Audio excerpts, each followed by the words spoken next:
बहुत समय पहले की बात है। दूर दराज तक फैला हुआ एक तप्त और खामोश रेगिस्तान था। वहां की रेत सूरज की रोशनी में आग की तरह दहकती थी। न कोई पत्ता हिलता था, न कहीं पानी की एक बूंद थी। एक दिन एक नीला कबूतर अपनी चोंच में बरगद का एक नन्हा सा बीज दबाए उस सुनसान रेगिस्तान के ऊपर से उड़ रहा था। वो किसी उपजाऊ जमीन की तलाश में था, लेकिन अचानक किस्मत ने करवट बदली। रेगिस्तानी बवंडर उठा और हवा के एक जोरदार थपेड़े से कबूतर की चोंच खुल गई। वह नन्हा बीज नीचे तपती रेत में जा गिरा। कबूतर नीचे उतरा और दुखी होकर बोला, हे भगवान, ये मासूम बीज इस आग जैसी रेत में कैसे बचेगा? यहाँ तो जीवन का नामो निशान भी नहीं है। कबूतर लाचार था, वो भारी मन से वहां से उड़ गया। कुछ दिनों बाद प्यास से बेहाल एक विशाल हाथी वहां से गुजरा। उसकी नजर उस नन्हे बीज पर पड़ी जो तपती धूप में सूख रहा था। हाथी के दिल में दया जागी। उसने सोचा, अगर ये बीज मर गया तो इस रेगिस्तान में कभी हरियाली नहीं आएगी। उसने अपनी सूंड से रेत को थोड़ा खोदा, बीज को अंदर रखा और उसे प्यार से ढक दिया ताकि वो सूरज की सीधी आंच से बच सके। लेकिन पानी पानी कहां से आता? तभी वहां एक सुंदर मोर आया।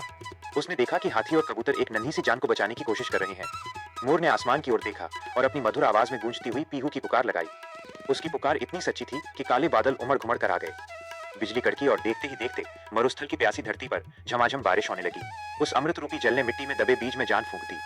कुछ ही दिनों में एक नन्हा, कोमल और हरा अंकुर रेत को चीर कर बाहर निकल आया।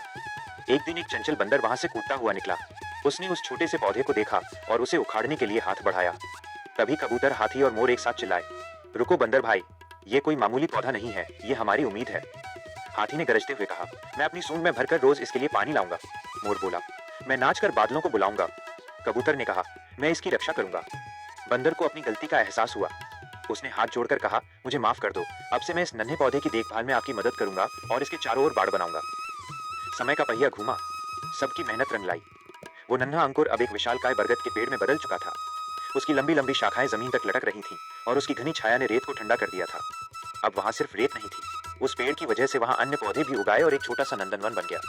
अब वहां पंछियों का कलरव गूंजता था और ठंडी हवाएं चलती थीं। सीख, जहां एकता और निस्वार्थ भाव होता है, वहां असंभव कार्य भी संभव हो जाते हैं। मिलजुल कर की गई मेहनत बंजर जमीन को भी स्वर्ग बना सकती है।